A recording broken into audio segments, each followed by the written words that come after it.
Okay, you're live now. All right. Assalamu alaikum once more. And thank you, Brother Mumtaz, for hosting me and for giving me the opportunity to talk about the concept of ijtihad based on my research. And this is something that I exposed in more details in my book, Muslims' Greatest Challenge. So today I will try to give a summary of how this concept evolved, and why this concept is, in my opinion, is detrimental to Islam, not to Islam. Islam, there's nothing detrimental to Islam, but it's detrimental to Muslims in particular and how they conduct their lives. So ijtihad is, let me just give some background. I would say that my summary of ijtihad, it's an initial transfer of divinity, of divine authority. It's the way that divine authority had been repackaged and transformed to become part of man's authority. So ijtihad has evolved to become an Islamic legal term.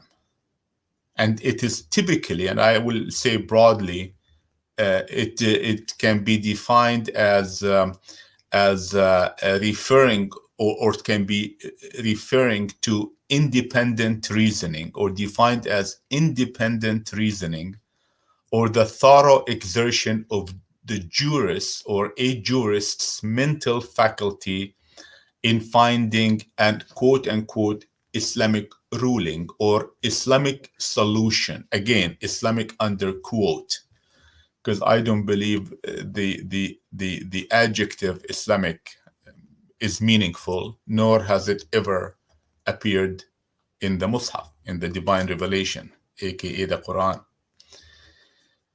So now, just to motivate the subject, to give you an example, for instance, we can go over tons and tons of examples, but just to pick one or two, is at the end of the 1800s, early 1900s, the faucet, the way we know it, the little faucet for dispensing water, was brought to that invention was brought to Egypt, and the clergy of the Azhar, across the board, across the different sects, they had to decide to rule on whether this faucet is haram or halal. I know you might be laughing right now, but this is a true story. So the clergy will make ijtihad to decide whether using the faucet is halal or haram. Another example is the cell phone, or let's say, is it okay to take the cell phone inside the bathroom, for instance? So the clergy come and say that we have to make ijtihad as to whether this is haram or halal. Tube babies, for instance, can we have tube babies? Can we ride the camel? I know they're very funny ones. Can we ride the camel in the month of Ramadan, for instance, and so forth. I'm making it a bit facetious, but there's so many issues that come up, and Muslims want to have a legal opinion. Notice, actually, it's supposed to be a legal opinion, but it has become to be an Islamic opinion. There's a difference between legal opinion and Islamic opinion, and it's really interesting that the difference between them had been muddied throughout the centuries. And I will argue soon, I will try to show you, hopefully I will convince you, that muddying these waters or confusing between the legal and the Islamic is what led to a serious diversion of Muslims from the original the religion of Islam. All right. So now, how did this? Okay. So ijtihad, to continue on the definition, is that a clergy comes and finds no answer of certain issue in the Mus'haf, or there's no answer to that in the quote unquote hadith or the sunnah of the Prophet. And then mostly there's hardly any she, but he will go ahead and make a decision based on his ijtihad, the best of his ability. Okay. Now, where did this come from? And now, before I go further, is that the best of his ability implies that he will make a decision that will render an act, mostly an act, haram or halal. So the ijtihad realm, the ijtihad sphere, is related to the haram and the halal. The ijtihad, as far as canonized in Islam, in Muslims' tradition, has to do with deciding on whether something is halal or haram. So it's not related to the suitability of something, whether something is suitable for humanity or not. No, that has nothing to do with ijtihad. Okay, so that's an important point. Now, ijtihad has become so important to the point that some legal Muslim Islamic clergy, scholars, and what have you declared it to be the most important source of Islamic law after the Quran and the Sunnah. Look how important. Some claim that it is one of the highest pillars of Islamic law, and on and on. And I will talk, hopefully, at the end to make a connection, to close the loop, to give us some thoughts on why they have gone to these extremes. There must be some benefits to be gotten by going to these extremes. All right. So where in the world, how in the world did this concept come about? How did this concept come about? How in the world a person has gotten so much power, or the community has entrusted so much in that person, for that person to legislate? Notice very carefully, to legislate. In other words, to introduce legislation beyond Allah's legislation. Let's say the Prophet has the right to legislate. Let's say for now, the advocates or the framers of this concept have gone to the point that some men have the right to create legislation beyond what Allah legislated and beyond what the Prophet legislated. So you can see that it's a very, very serious concept, extremely serious. All right, so where did this come from? How did we wake up and found ourselves under the control, basically it is control, of the clergy who have decided to introduce haram and halal? It's extremely serious. Now, if you remember Surah Al-Tahrim in the Mus'haf, Allah says, I'm rephrasing, Allah sending a message to the Prophet, you even cannot make tahrim. You, the Prophet, cannot make tahrim. In other words, Allah, is the only one who can make tahrim. So you can see that this concept of ijtihad has opened a huge crack amongst Muslims. I wouldn't say in Islam. Islam cannot be cracked, but in the minds of the Muslims has created a huge crack through which many gods with a small g have been introduced. Many small gods have been introduced, and Muslims, the vast majority, have accepted this. So the question is, where in the world did this come from? Now, if you trace, anybody is welcome to do this. It's not that hard. Go and try to trace, find out where this concept come from. Where did it come from? You find that it hinges on two hadiths. Two. Now, traditionally or logically, Muslims should support or validate their thoughts or their concept, their Islamic thoughts and their concepts, first from the Mus'haf, right? Everybody agrees on that. And second, from the Hadith, if one believes in the authenticity of certain Hadith and their effect and their status as binding rulings on the affairs of Muslims. But it is not the other way around. I hope you see my point. You don't start with something weak and then go to something more powerful. You should start with what is most important. To validate something, you always start with the thing you hold on to as the most dear, the most respected, the most high. But in this case, it's the other way around, and you'll probably see why this happened this way, why it happened this way. So there, excuse me. So there, excuse me. So there are two hadith that this concept hinged on. Okay, and I'll try to be succinct here because of time. And these hadith, only two, by the way, and I will mention them. There are only two. Now, look, why am I referring to the hadith? I'm saying that the proponents, the framers of the concept of ijtihad, based their ijtihad on these two hadith. Okay, so if these hadith are not credible, that's a different story.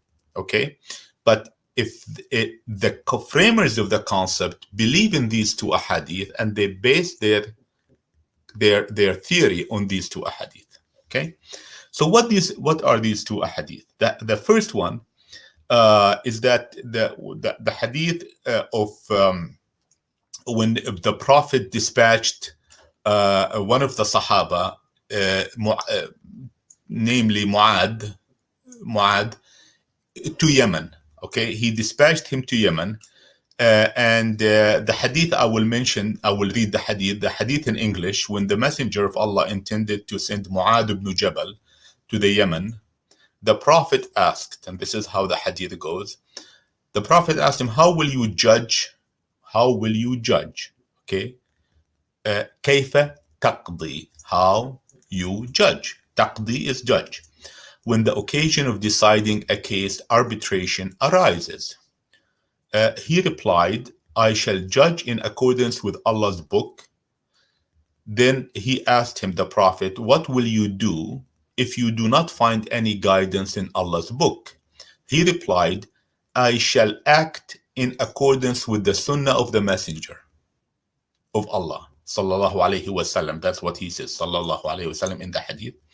He asked the Prophet, what will you do if you do not find any guidance in the sunnah of the Messenger of Allah, sallallahu alayhi wasallam? And I'll comment about why I'm repeating sallallahu alayhi wasallam. And in Allah's book, he replied, I shall do my best to form an opinion, and I shall spare no effort. The Messenger of Allah, sallallahu alayhi wasallam, according to the hadith, I'm translating it verbatim, then patted him on the chest and said, praise be to Allah, who has helped the messenger of Allah to find something which pleases the messenger of Allah. That's the end of the hadith. So now, assuming that this hadith is authentic and correct and was transmitted verbatim, this is a critical point. Why it's a critical point? Because the transmission of the hadith verbatim was not typical. So they transmitted the hadith based on their understanding at that time of the hadith, and that's why the hadith in concept is a very problematic. So now the context, okay, that it seems like, assuming that the hadith is correct, the context is that the Prophet sending someone to Yemen as a judge, not as a legislator, as a judge, okay? Now, and it's most likely that the Prophet quizzed Mu'adh on his decision-making process, okay? And Mu'adh answered with the word Ijtehaad. Mu'adh answered with the word Ijtehaad means that I would spare no effort and exert diligence in achieving a just judgment that is based on the wording of the hadith and based on the word, and will not be based either on the Mus'haf or the Sunnah. Notice, okay? Notice very carefully. He will make a judgment that is based on neither, if he cannot find an example in the Mus'haf or the Hadith. Now, the interesting, just a very quick interesting observation of this Hadith is that it seems odd that the Prophet himself would say Sallallahu Alaihi Wasallam, you know, when he says something about himself. This is odd. Second is that the Sunnah of Prophet, whatever is labeled as the Sunnah of the Prophet, was quote unquote work in progress, right? Work in progress. So it was evolving. It was not something that is canonized, fixed, you go and consult it. It was evolving, and it was not recorded at that time. It was not recorded. So what will Mu'adh ibn Jabal in Yemen refer to? What documents that he will refer to is mysterious. And third, the Mus'haf, the divine revelation, was not complete yet at that time.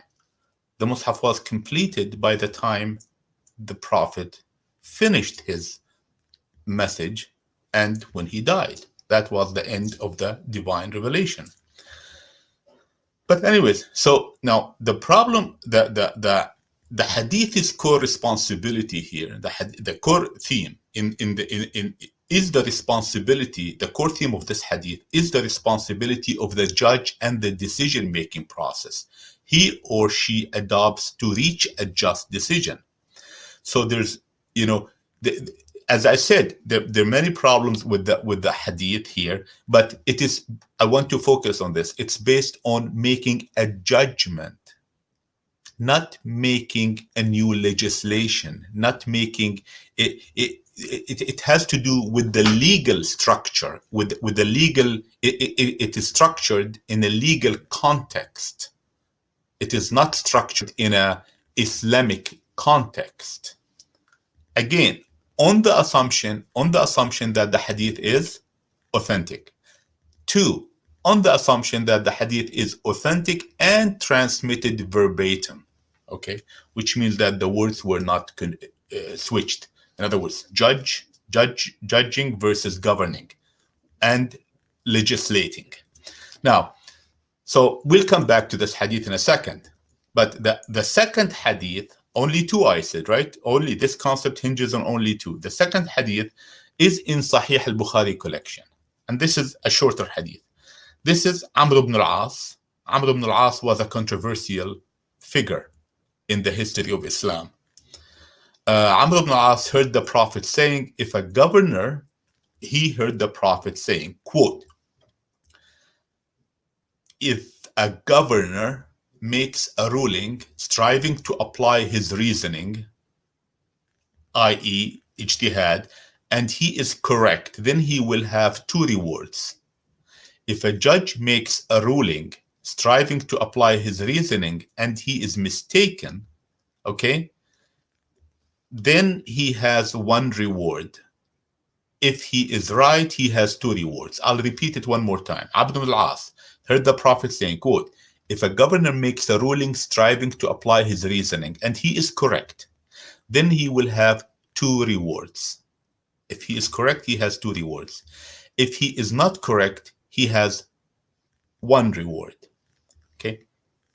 So this is, by the way, this hadith is the one that opened the door for the concept of two rewards for the mujtahid if he is correct, and one reward for the mujtahid if he is not correct. Now, things that come to one's mind is that, what do they mean by correct? what do they mean by correct? Is it Allah the one who knows whether he is correct or not? Who would know? I mean, the judge, the hakim, I'll come to this point in a second, makes a ruling. Who would know that it's correct or not? I mean, when was the governor, when they make a decision, what is the concept of right or wrong? It's typically a political calculation. You weigh something versus the other. Now notice that this hadith is talking about al-hakim. In Arabic, إِذَا حَكَمَ الْحَاكِمُ. The hadith is talking about the governor. It's not talking about a legislator. It's not talking about a judge. It's not talking about a jurist. It's not talking about a jurisprudent, the one who makes laws or creates laws. This hadith is talking about al-hakim, the governor. Now, on the assumption that the hadith is correct, authentic, and transmitted verbatim. Now, of course, the problem with this hadith, in my opinion, it violates, and now it's canonized within Sahih al-Bukhari collection. But I thought that for the hadith to be a sahih, it had to be transmitted by quote-unquote good, sincere, honest people. But Umar ibn al-As is a very controversial figure, and he has a checkered history to the point that he was an unjust ruler during the reign of Umar. He was the ruler of Al-Fustat in Egypt. I think it's close to modern-day Cairo, to the point that Umar ibn al-Khattab summoned him and punished him for being an unfair judge. Okay, so this is a contradiction. So why should we trust a narration, a hadith that is transmitted by someone who violates the principles by which the Bukhari classified his hadith, his sahih hadiths? All right, so we went through to add more, to add more understanding to this. The word hakama does not mean, as I said, a judge or an arbiter. Hakim does not mean a judge or an arbiter, but rather a governor. Okay, and the word ijtihad means that to exert your best effort, and that word comes from juhd. Juhd means effort. Okay, ijtihad means to exert the best effort. All right, so based on the common use of the above two hadith that I just mentioned, the distinction between jurisprudence, governorship, and executing judgment had been confused completely, had been muddied. Okay, and now this confusion, which is most logical possible, because many people are confused about the difference between these terms today. So most likely this happened in the past, and when things evolved slowly, the problem emerged that I will try to highlight now. Okay, so now the class of jurists naturally had a close relationship to power centers, and this is you can see it nowadays, even in the U.S. The top jurists, the Supreme Court, is politically divided, and every single American know that. That's why they worry about who will appoint the next Supreme Court judge. Okay, so this political connection, the connection between the political establishment and the legal establishment. Notice the legal establishment is a fact, and it had been going on for years. Even as I said, even in democratic countries, those who appoint judges are the political leaders with a strong political leaning and political agendas. And this is the case everywhere. This is the case everywhere in the so-called Muslim world. Okay, so now, since the jurists, this is a very interesting point, and I like to share it with you. Since the jurists were the most learned in the new religion, okay, because they were the most learned, of course, they were treated expectedly with reverence and high respect. So people looked to the jurists as their very, very important people. So supported by this concept of ijtihad, the vast majority of Muslims look toward this particular class of jurists who emerged during the first 2 centuries as what? As legislators. See, that's where the confusion started. There were legal jurists. Every society needs legal jurists. It's not that Islam, the Muslims, introduced the concept of legal jurists. Way before that, right? Any society to govern itself, they need legal jurists. But because they were the most learned, and they were the most learned in Islam, there was confusion on what came out of those jurists, whether it was Islamic or it was a legal opinion. See, this is important. Now, in this process, all matters that the Prophet is alleged to have engaged with verbally or physically, those jurists reconsidered and reframed within a religious, broad legislative framework, simply by virtue of associating the verbal or physical acts with the Prophet.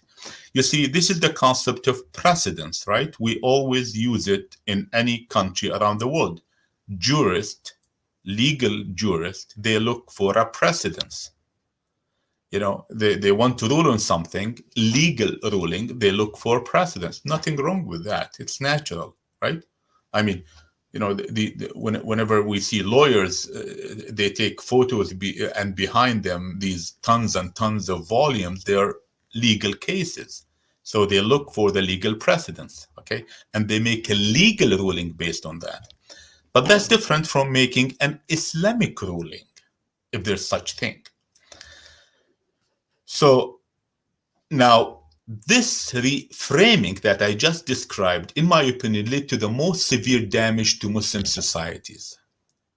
This confusion between the Islamic ruling and the concept of ijtihad and the legal ruling was the beginning of a disaster. Okay? Why? Because it created a path for a huge body to become canonized as Islamic.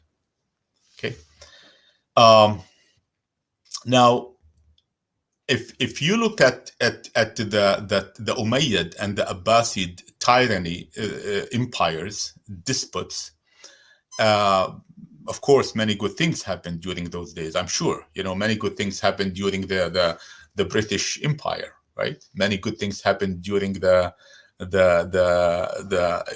American Empire. Lots of technologies were created, but a lot of bad things too. So the bad things typically associated with monopoly on power. And in those days, the jurists were connected directly to a large degree with the ruling parties. Okay, and that and it's not difficult to understand. If we look at today's jurist, today's clergy, legal fatwa givers and ijtihadists and so forth, they're strongly connected to the ruling party. So it's not really difficult to extrapolate backwards. Now, okay. So these two ahadith. Okay, the first one, I just want to say a few things about the hadith and we'll leave them. The first thing, I said the hadith Mu'adh ibn Jabal, the one who the Prophet sent him allegedly to Yemen to become a judge. The second hadith is talking about governorship, okay, and the concept of reward. So the concept of reward, even if it exists, has nothing to do with the judge or making a judgment. Amr ibn al-As, who was claimed to be one of the most clever and very clever in a negative sense rulers who ruled in the first century, most likely came up with the hadith that will absolve the governor. Look at this. Absolve the governor of accountability. It's brilliant, isn't it? it's very sinister if you think about it. A governor who makes a mistake should be held accountable, right? Should go to jail, should be tried. But Amr ibn al-As came up with this brilliant loophole by attaching this hadith to the religion, to Islam. The governor will end up with even not accountability, but will end up with a reward.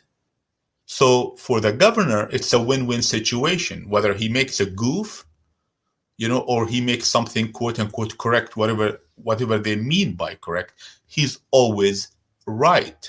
It's absolutely scary, okay, the way how things evolved. But it's really interesting that the first hadith, guess what?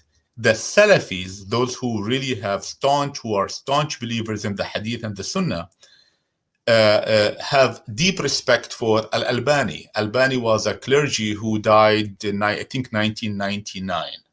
So he lived in the 20th century. Albani reversed the authenticity of the hadith from true, hadith sahih, to da'if, to weak. Isn't that amazing?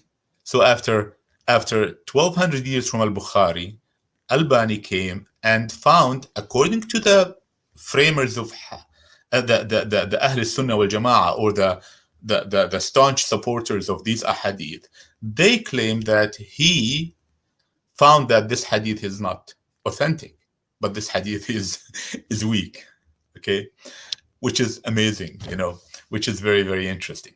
All right, so these are the two things that on these two weak pillars, weak, crumbling, broken pillars, a new religion was established, a new religion that gave authority, incredible leverage to the clergy.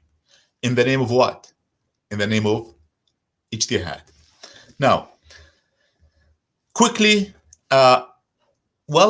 some like to what? Say that also the Mus'haf supported the concept of Ijtihaad.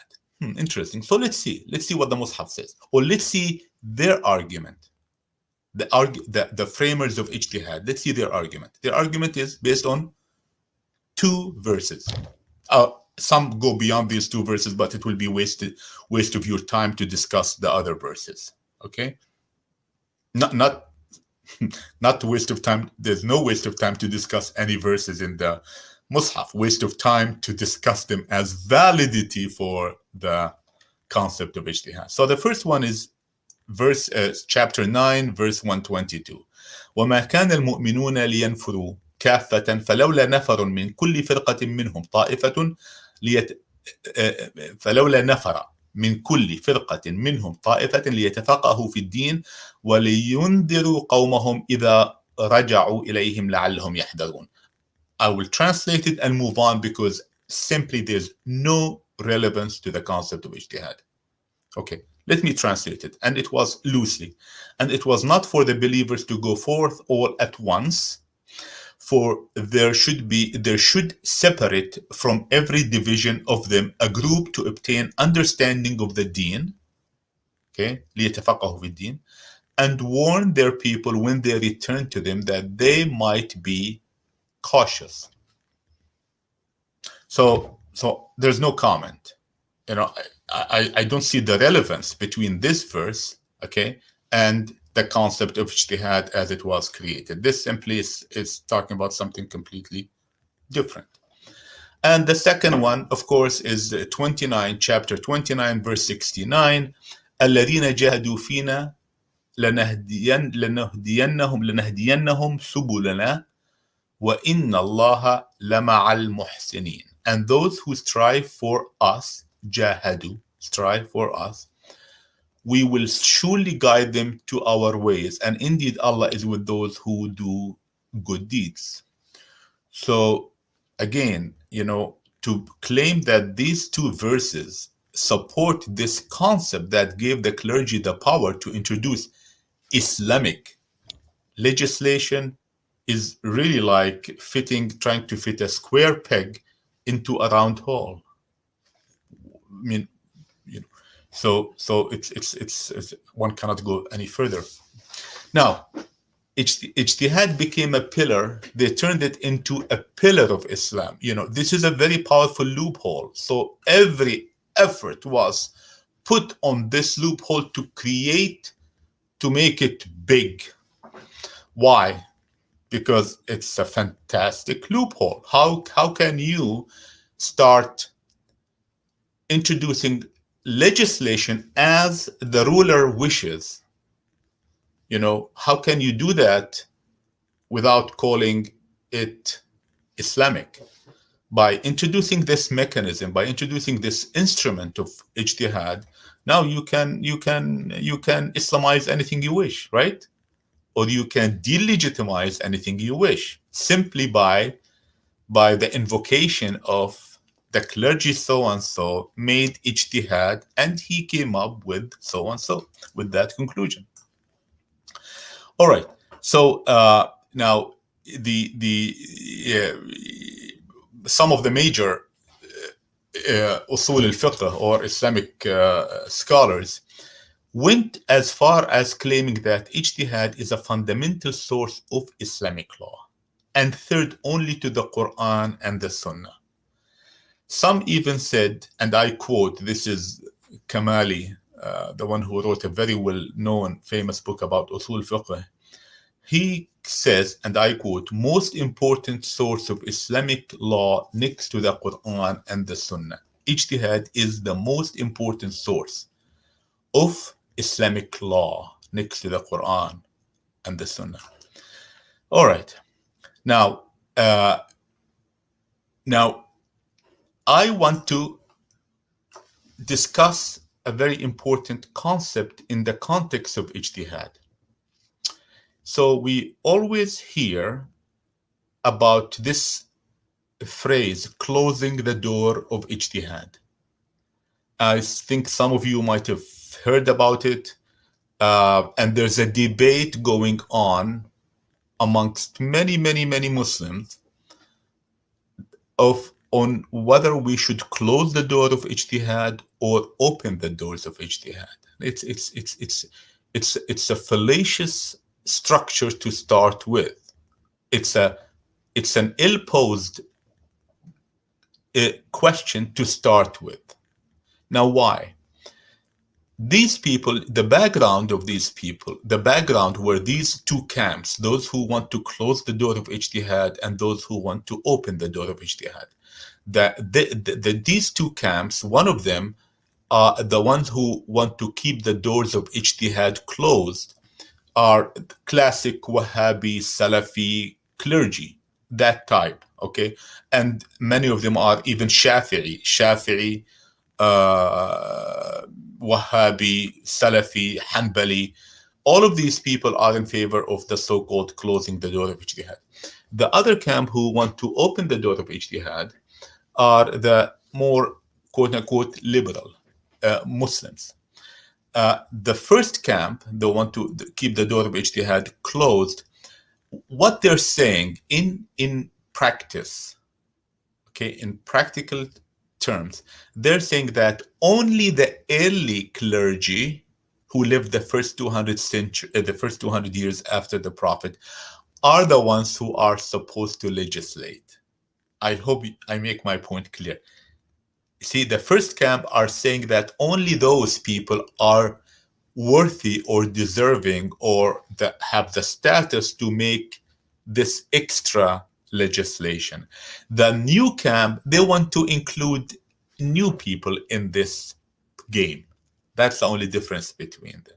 Okay, so none of them have a fundamental problem with this false concept, this myth of ijtihad. No, one wants to keep it the exclusive rights of the first of the clergy of the first 200 years, and others want to start introducing more clergy to share in this pie, basically in this pie. Now the second class who want to open the door of ijtihad are not comfortable with many so-called Islamic rulings, and they want to alter them. They're not going deeply into the Mus'haf to understand things, to understand the validity of the rulings to start with. No, they believe in that structure, but they want to introduce, to allow new clergy to interpret things and to create more Islamic legislation. That's the difference between them. Now, and finally, I will talk about how the Ijtihaad was canonized. It became like a, like a snowball. With the time, it grew to a huge structure, and books were written about, for instance, the conditions of making ijtihad. Under which conditions can you make ijtihad, or the clergy? The methodology, methodology of making ijtihad. And who is qualified? This is the killer. Who is qualified to make ijtihad? Okay, I love this the most. Okay, so now who is qualified to make ijtihad? So you see, they structured this hierarchy, this marginalization hierarchy, such that they kept it to themselves. Okay, now let's see if their arguments make any sense or any validity. So first of all, they said, oh, not anyone can make ijtihad, only those who are well versed in the Arabic grammar. But the joke is, which Arabic grammar are they talking about? See, we talked about this earlier in different discussions and interviews. Which Arabic grammar? There are 7 schools of Arabic grammar. The Arabic grammar that they teach nowadays is not consistent with the Mus'haf. Is not. Does not help us understand the Mus'haf. So why should I know Arabic grammar? What does it have to do with Islam? The second thing is that they want the mujtahid to have full knowledge of hadith. Interesting. So which hadith are they talking about? Hadith da'if, hadith hasan, hadith partially hasan, partially da'if. There are 27 according to, I think, Ibn Salah, if I'm not mistaken. I could be, but he's one of the major hadith clergy, or hadith scholars, if we may. He classified hadith into 27, I believe, 27 classifications. So do they want the one who introduces a new Islamic legislation to have knowledge of this body that humans created somewhere in the medieval years, in the dark ages of Muslims' history? Why? What's the relevance between this and that? What's the relevance between why? If you want to know quantum mechanics, do you really need to know the atom models that people used to debate 500 years ago? Do they teach anyone who wants to know chemistry how chemists did their chemistry 600 years ago? All right, and the another requirement, and I'm giving you the common denominator type of requirements. Not there are much more according to some sects. But the third one is nasikh wal mansukh, the abrogator and the abrogated. And this is another, funny requirement, because they did not actually, the Muslims did not have a consensus. The Muslim clergy did not have a consensus, even if one believes in abrogation, even if one believes in that myth. There's no consensus on what was abrogated and what was abrogated. There's no consensus. So, and then of course, number 4 is that they wanted the conditions for the person who makes ijtihad. He should know nasikh wal mansukh, asbab al-nuzul, the reasons for the revelation, the divine revelation. And the joke there is that they did not agree on these asbab, these reasons. There's no agreement, there's no consensus. There's a wide variance amongst clergy when it comes to the reasons for the revelation. So in summary, they want the rules. Whoever put these rules, God knows, you know. But these rules that have come to us in the literature are looking for someone who embodies a body, who embodies contradictory knowledge, not contradictory science. There can't be anything. Contradictory science is an oxymoron. Contradictory information. They want that person to absorb all that contradictions. And this is dangerous. This is how the Muslim mind, if I may say, evolved to absorb and to accept contradictions. And if you absorb and accept contradictions, what will come out of you? Nothing but fallacies. I'm not going to say contradictions, but will come out of you fallacies if your mind accepts contradictions. Then there's nothing worthy that can come out of a person. All right. So finally, I want to say that this is not, the religion is complete. The fact that the religion is complete is something irritating to many who want to use religion to justify their conquest, their financial gain, raping young girls, usurping people's money, all the mischiefs that people can think of. The best way is to justify it is to claim that it is Islamic. And to claim that it is Islamic, well, you have to go to the Quran. And for those who believe in the Sunnah or the Hadith, they will go there. But that's limiting, isn't it? Isn't that limiting? That's limiting. So to open the door further for their musings to become religious concepts, they created this so-called concept of Ijtihaad. It reached hilarious levels to the point that, I'll share this with you, to the point that Al-Shafi'i, one of the most revered figures, probably after the Prophet, most likely, Al-Shafi'i, in practice, not in theory, in practice, he validated, he okayed, he said it's okay for someone to marry his daughter if it was a product of zina. And I know it's shocking for those who heard this before. Maybe they're not shocked, but those who didn't, it's shocking. But you see, in his defense, those who are supporters of this framework of Ijtihaad and all this business, they say, well, he erred. So he erred. It means that he made Ijtihaad and he erred. So a Shafi'i ends up having a reward. This is the summary, right? This is the mathematical summary. He ended up having a reward for making a fatwa that a man can marry his biological daughter if she has come outside the wedlock, outside marriage, i.e. through zina.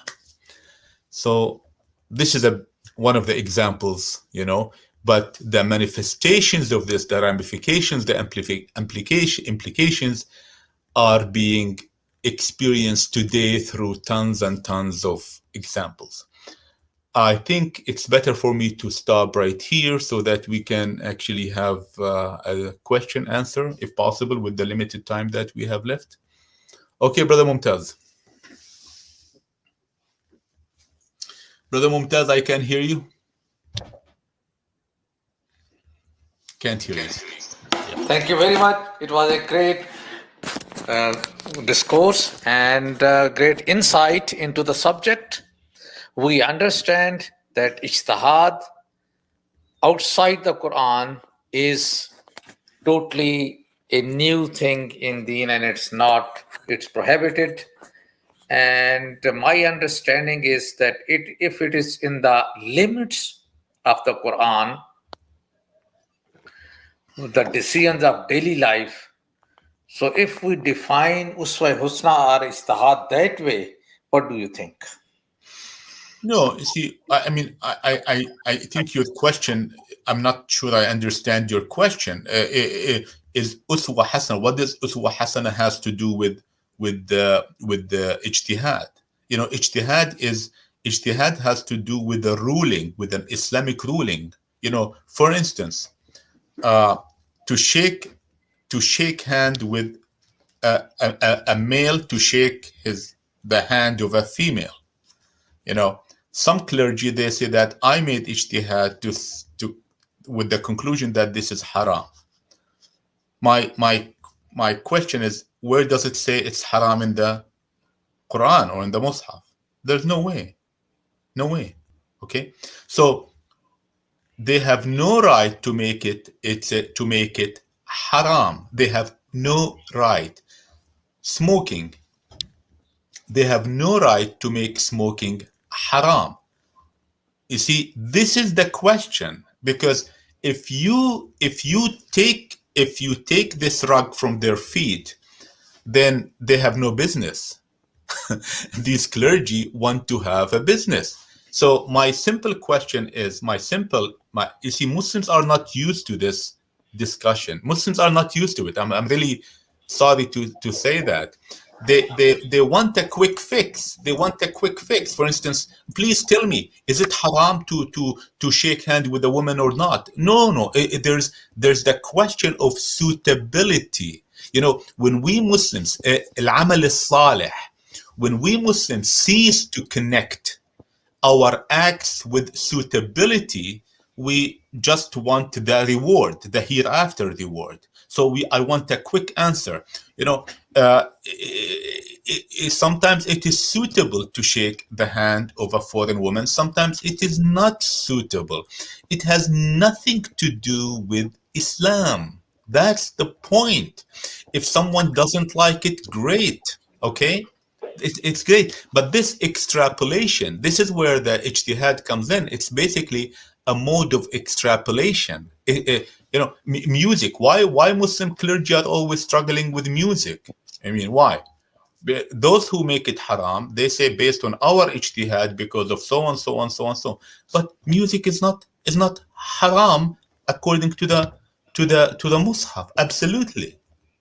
And even according to the Sunnah, just because they had a hadith where the Prophet made a comment on someone using the drum as he was pleased with it, does not mean that everything else is haram. But anyways, going back to the concept of, there's no connection between uswa hasana and creating tahrim or creating tahleel.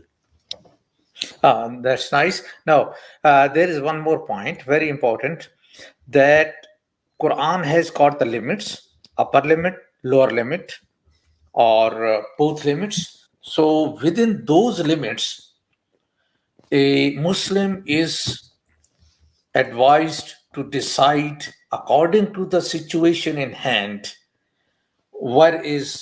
how he should deal with that, but remaining within the limits of Quran. So I mean that uswa husna, and that was I But you see, treated that. hududullah, the limits are in the context of the penal code. They're not in the context of al-uswa al-hasana. There's not. Al-uswa al-hasana appeared in the Quran 4 times, I think.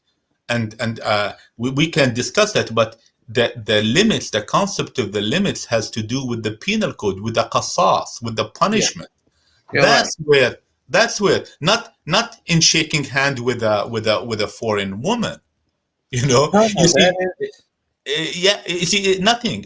Not whether, if I want to use a faucet, I need an Islamic ruling to use a faucet or not.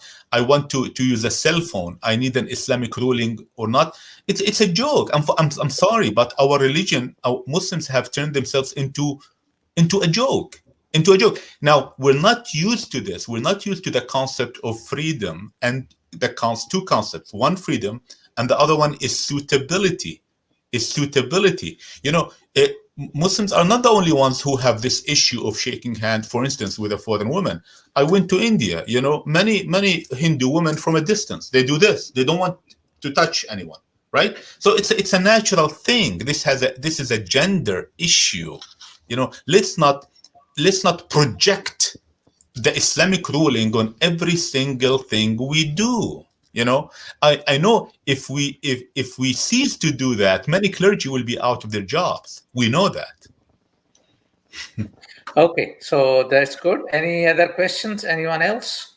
Yeah, Brother Umar, I think Brother Mumtaz was saying, what I understand, the penal code, for example, the punishment to steal something, there is a punishment, right? For example, you have to punish. Now, where you live, whatever state you live, for example, the state can decide where the punishment, if you steal like $100, what should be the punishment. So God has given that, what you said, the government or the state can decide whether stealing $100 punishment should be you kill this guy, or to put a fine, give him a ticket, or put him in behind the bars for 2 weeks. What do you think? What do you say about that? Perfectly, brother. You just said it. I mean, you just summarized it nicely. Allah is saying, when Allah says, this religion and the Prophet were sent rahmatan lil alameen, rahmatan, mercy for all mankind. For me, what you just described, I see that mercy right there. I see the mercy right there. Why? How? Allah is giving us hudud, and He said, don't cross these hudud. That's the only thing He said, by the way. Don't cross these hudud, right? He did not specify that for stealing $1 million, the punishment is 2 years in prison. He didn't. He didn't. He didn't. Why do we want Allah? I think the way I put it, jokingly, Allah doesn't have time for these little things. He doesn't. It really reminds me, and of course, Allah is not to be exemplified to others, but it's like the president of a company. He doesn't get into the fine details. He puts the broader guidelines, right? I mean, if you want to talk to fine details, he said, I'm sorry, I don't have time for you. I put the guidelines and work through them. So the example that you gave, the punishment within these limits is up to us. Based on many factors that Allah did not mention in the Mus'haf. He left it up to us. For instance, the background of the person. Is he a third-time offender? Is he a second-time offender? And so forth. But He warned, don't exceed my limits. So I remember there was a story in, I'll give two examples quickly, one from Pakistan and one from Palestine. They sound the same, Palestine, Pakistan. And in Palestine, in the old days, if someone kills someone from a village, you know what they do? They go to the village of the killer and they kick them out of the country. They kick them out of the country completely. And they used to practice it, by the way, until about 40 years ago. And there's still manifestations of it right now as we speak. In other words, they don't punish the killer. No. They punish his aunts, his uncles, everyone related to him. If you don't believe me, search it. I know this is outrageous. In Pakistan, I remember there was a very famous case, ugly case about 20 years ago. I'm sure it's happening more, where there was some infraction or someone committed something against the village. They went and mass raped, gang raped the one woman who is related to the man who did the crime. That's when we see, oh, Allah said, don't cross my limits. And Allah says that actually in the Mus'haf very clearly. So if someone kills another person, the maximum is killing that person. The minimum is what? Is to let him go free. So, but the brother Umar, you think the limits are very clear in Quran, Musaf? No, they're not. No, the limit is absolutely, Limits are absolutely. clear in Musaf. It's because Allah, I mean, Allah will be confusing us if He say, "Don't cross my limits," and we'll tell Him, we're really confused about these limits. Then there's a lots of gray area. No, Allah never, when Allah says, "السارق والسارقة فاقطعوا أيديهما نكالا بما فعلوا," Allah is, of course, قطعوا أيديهم does not mean to chop their hands. But Allah is saying, you punish them. Don't exceed the punishment to someone else. In other words, the mother of the thief, don't punish her. The father of the thief, don't punish him. Now, this used to be practiced, brother. This used to be practiced. I'm giving you examples where it was practiced until very recently, and it is practiced as we speak. You see? Now, the second thing is that in the US, this is an important example. In the US, sometimes a killer repents religiously, socially, whatever, and the family of the person who was killed, they say, we forgive him, we forgive the killer, but the state goes and kill the killer. In Islam, we don't have that. You see, this is exceeding the limit, because that's a very good example. Yeah. Yeah. So now in this variance, this range in between, He left it up to us. I mean, is Allah going to talk about fine details? For instance, when you punish a thief, if the thief if he or she is a second time offender, all over the world, they give him a punishment different if he was a first-time offender. All of this, the judge looks at his record. Was he really in need, or was he greedy? All of this, this vicegerency, this khilafah that Allah has respected us with and has given us. Why we're not realizing it? Why we don't recognize this respect that Allah has given us to act on it? And the problem is that we deviated from doing what is suitable. Suitability. الذين آمنوا وعملوا الصالحات. So, maybe because I have question related to the same thing. Like for example, in Pakistan, when you have a big crime, murder, for example, and then what do you call a diyat? It's like, you pay the family millions of dollars, and the family say, okay, you're fine, we forgive you. And they're small people from, poor people. So that is valid according to Quran. Is that correct? Yeah, a diya is my understanding is that a ransom, is something that is there. Now, the actual modalities, whether the state can pay it or not, or whether your question is no, like the judge will ask the people, there are two parties, the one who murdered the family, somebody else, and the poor people who got murdered, their relatives. The judge will ask, they're offering you $1 million, will you forgive them? And they say, okay, if you get $1 million, we will forget the guy who killed our brother or sister. So that's fine according to Quran, right? My understanding that is fine according to yes, because capital punishment in the Quran, the way I understand it, has to take place, or what is called capital punishment, or what is killing a person who killed, has to take place only if the family want it to happen. Okay, thank you. Now, there is one very important question in it, that if I am a very rich person, Do I have a certificate to kill anybody and then get it exonerated? That's If what I I would can like tell to think. people, Yeah. so it is my wealth and my influence that will make me exonerated.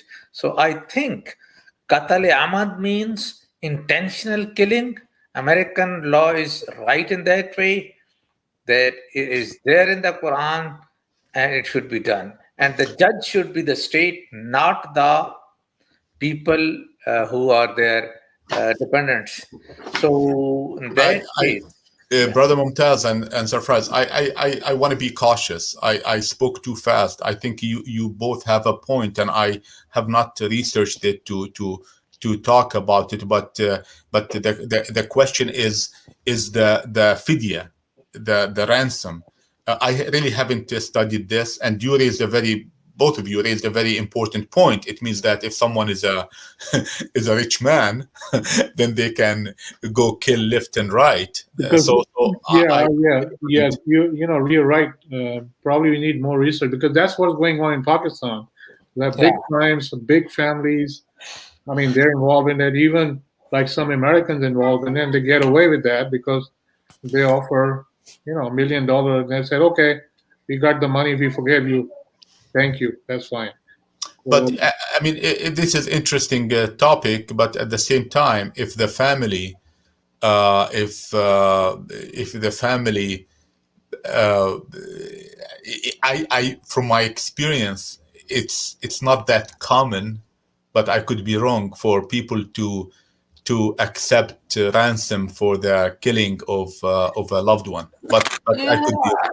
They do it, and sometimes, for example, in case of Karachi case, he killed in front of everybody. He was convicted, and then their ransom was offered along with other threats.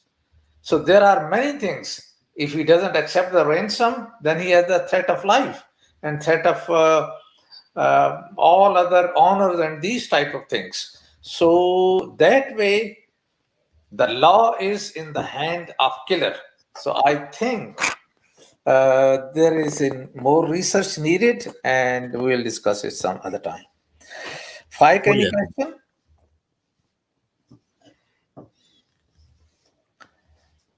Okay, so any other question, anyone? Yeah, before we close I'm back to the same topic, Ijtehaad. One more important thing. I just want to make sure we are clear on that.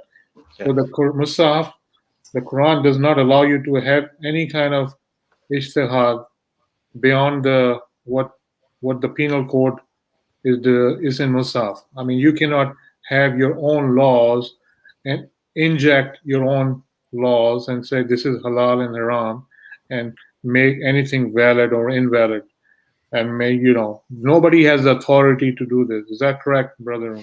Nobody has the authority to make tahrim.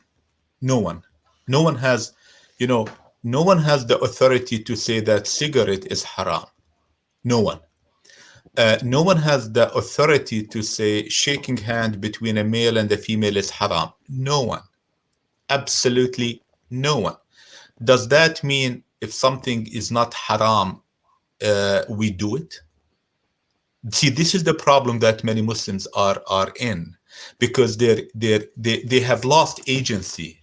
Many of us have lost agency.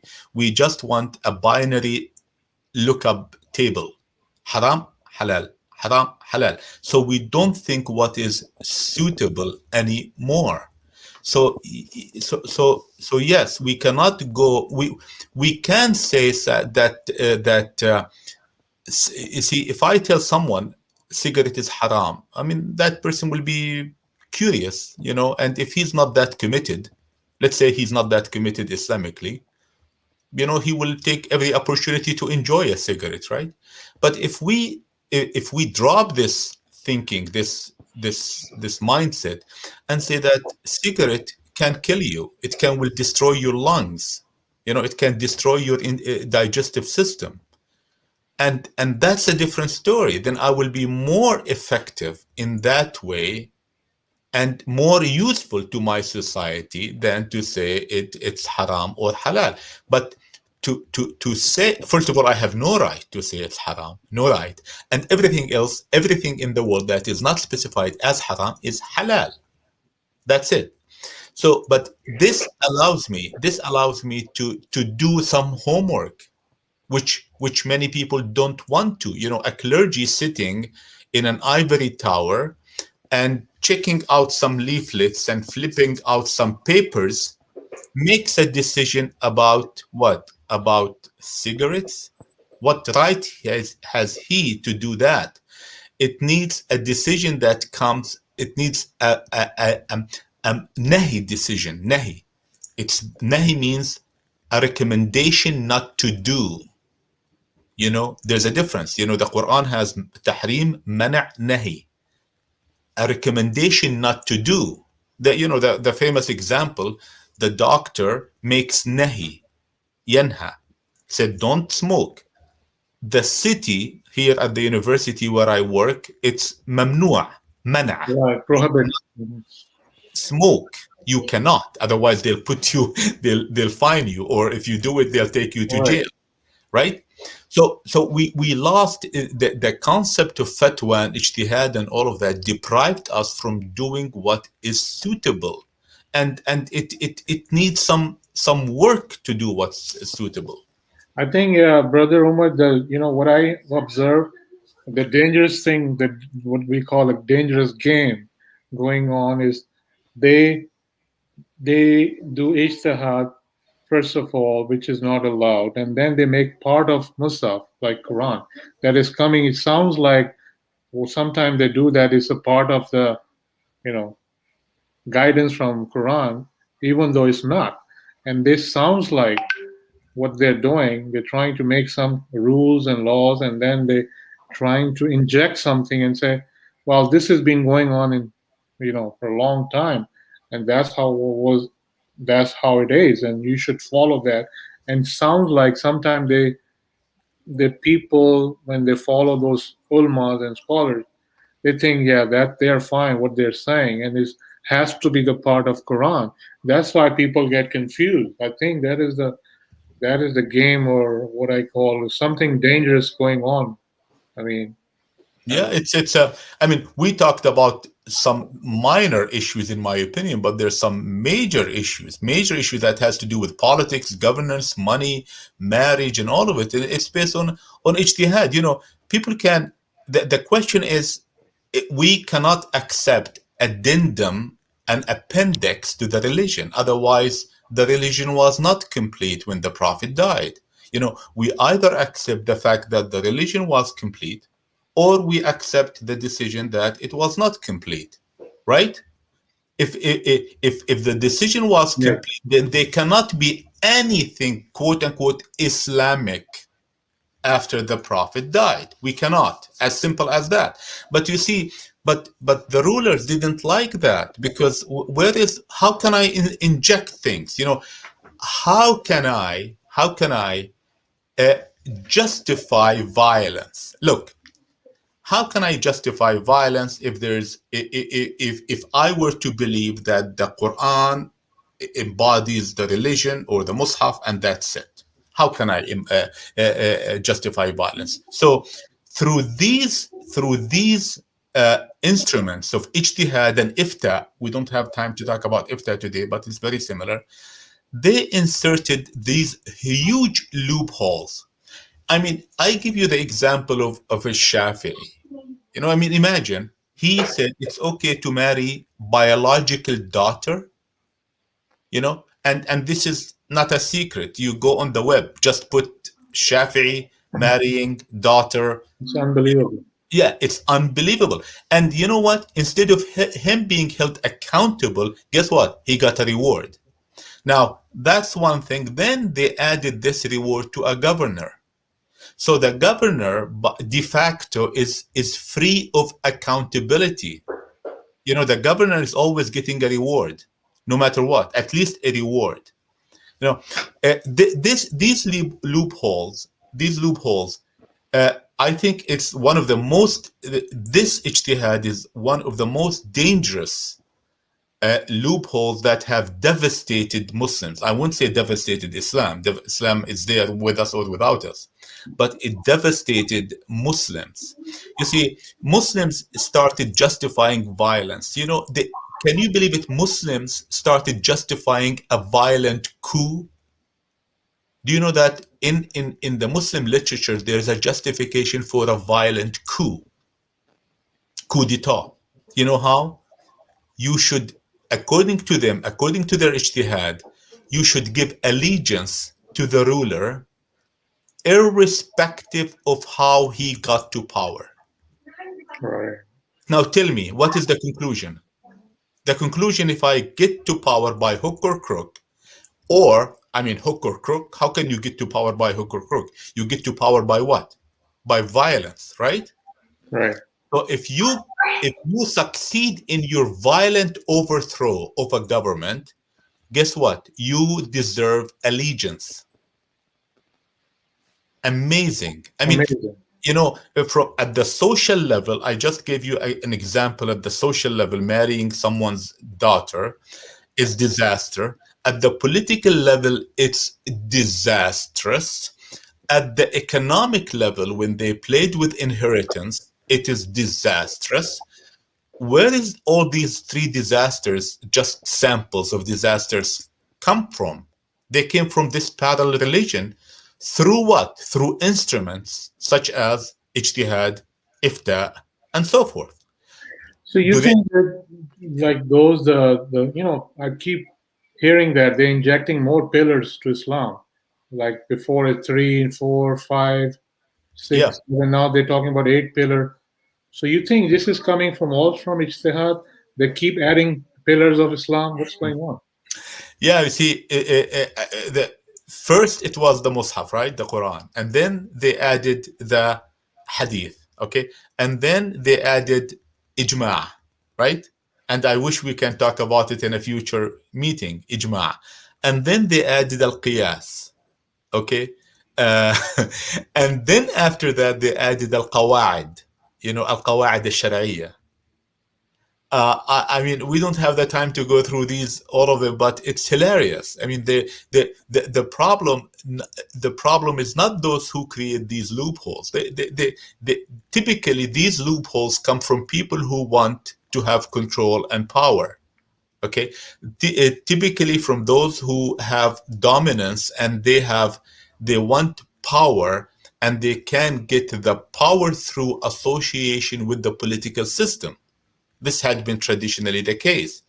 Now, that's, you see, that the political systems typically are difficult to gain the sympathy, to gain the sympathy of people. It's very difficult for political systems, very difficult, no matter what, right? No matter how just, even sometimes. But the religious system, if you connect it with the political system, it's a win-win situation, right? It's a fantastic combination. Right. So these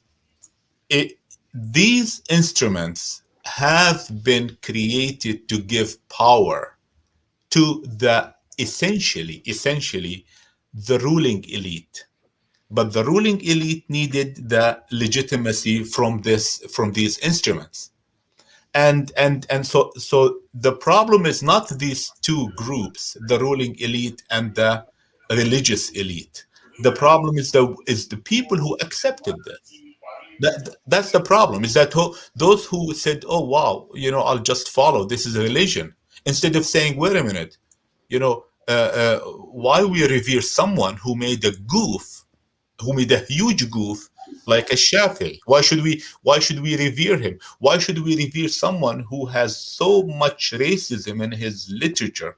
Let's say Ahmad ibn Hanbal.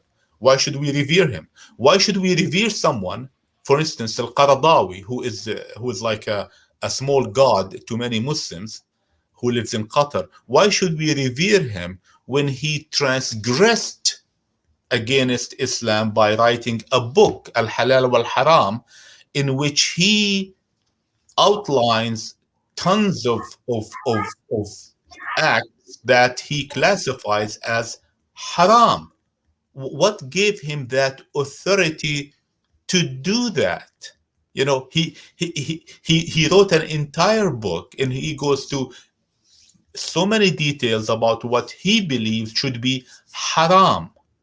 I mean, you know, he even quotes, I forgot the original person who said this quote, I think Ibn al-Qayyim al-Juziyya, I think, is that the mufti, or those who come up with ijtihad, are those who sign on behalf of Allah. Those who sign on behalf of Allah. I mean, this audacity, this arrogance, this brazen declaration is even you don't find its match in the Catholic Church. And this is, you know, what you're saying, though, those people are controlled by the rulers. And then we have a good example, for example, the current situation in Saudi Arabia, when he gave this statement, the current, the MBS, the crown prince, and then after 2-3 days, Al-Azhar University changed their statement. So this is a very good example. That's a great example. You know, before Mohammed bin Salman declared that, or ruled that it's okay for women to drive, it was haram for women to drive just a day before he declared it. Once he declared it, it's okay for women to drive, next day, and by the way, I documented this very carefully in my book, next day, they said, the clergy, the ruling, the top clergy, they said that we are behind the ruler, and whatever the ruler says, we should follow. And they're the one, according to you, they're talking on behalf of Allah. And yeah, so these are the very good point. So these are the ones, the muftis are the ones who are talking, the signatories of Allah. They delegated the power to Mohammed bin Salman within one day, or actually before, but now it became very so the whims of the ruler, you know, all of a sudden have been what? Have been legitimized, have been canonized, have been sanctified. And the problem, you know, the problem is that not these clergy or the rulers. The problem is that people who are who believe that they should behave like goats, and who just succumb to these dangerous attacks against our religion. Very, very dangerous. This is not a minor point. This is not a point to have opinions on. In my opinion, there are very clear things that Muslims need to call them the way they are, you know. We need to hear Brother Mumtaz. I think he That's very interesting, and I'm just listening. Great insight into this subject. So, any other question, Adnan Saab? No, thank you very much. That was interesting lecture and thoughtful. I would say some points. So that's good. Just wanted to make a comment that I don't know why this ijtihaad came, from where, when, who decided, because Allah subhanahu wa ta'ala mentioned clearly in Quran that tafsil kulli shay. So it's there, even the smallest thing is mentioned in the book of Allah. And why we need all these things, I don't understand that at all. I fully agree with you. You summarized it. Why do we need all of this? Because we're not used to freedom. You know, we're used to shackles. I want to wake up in the morning and read, or should I turn left or should I turn right? Should I and so on? You know, this lack of agency that has become part of our life is depressing. Is really depressing, and you know, there's much more, you know, because it became, as I said earlier, like a snowball, a huge snowball that nobody. I did not find to the best of my knowledge, people who debating this concept of ijtihad, but the debate was always, as best as I could see, is whether should we open the door of ijtihad or close the door of ijtihad. Look, should we open the door? But nobody said, wait a minute, this concept of where in the world did it come from? Very true. Because Allah did not mention anything about ijtihad.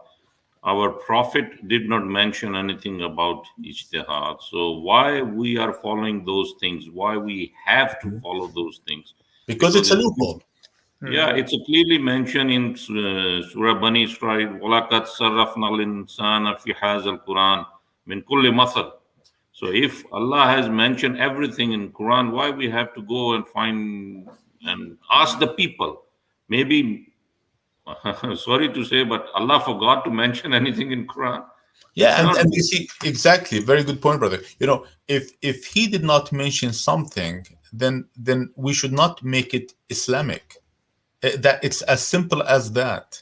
But we're not used to that, you know, because they put us under so much marginalization and fear that they made us always worried. Am I doing the right thing? Am I going to hellfire? If I shake hand with a woman, oh my goodness, this is like a small zina.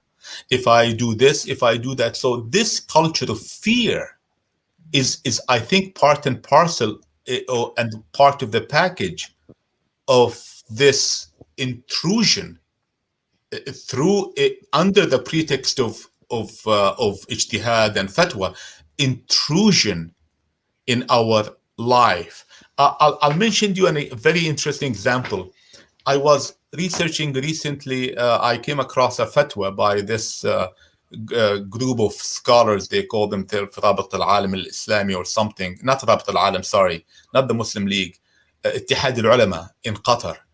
They came with a very, very hilarious fatwa on that one should vaccinate oneself. That it is Islamic to vaccinate. I mean, what rubbish is this? I mean, this is it's gone beyond hilarious. This is wholesale rubbish. And if you read it, I can send it. And it's also, they ask whether it's halal or haram, the vaccination. Yeah, I mean, it's amazing. It's absolutely amazing.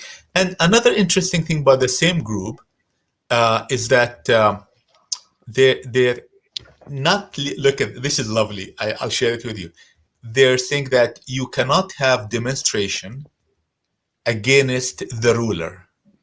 Look, that demonstrations are un-Islamic against the ruler. Un-Islamic. Look, as long as because the question came in regards to Saudi Arabia, and Saudi Arabia is in bed with these clergy in Qatar, despite the political differences between the two countries, because they're trained in the same school of thought. So the top clergy, I forgot his name right now, the head of the Ijtehaad, Al-Qurradaghi, yeah. He said that it is not legal to demonstrate against a government that is ruled by a Muslim who follows A, B, C, D, and does not let the vice in the community and so forth. So interesting. I'm curious to see his opinion after Mohammed bin Salman is allowing all this kind of entertainment that was deemed haram just 2 months ago, and now Mohammed bin Salman is allowing all of this type of entertainment. Now, my question to them: will demonstrations be okay now under the change and then the new circumstances?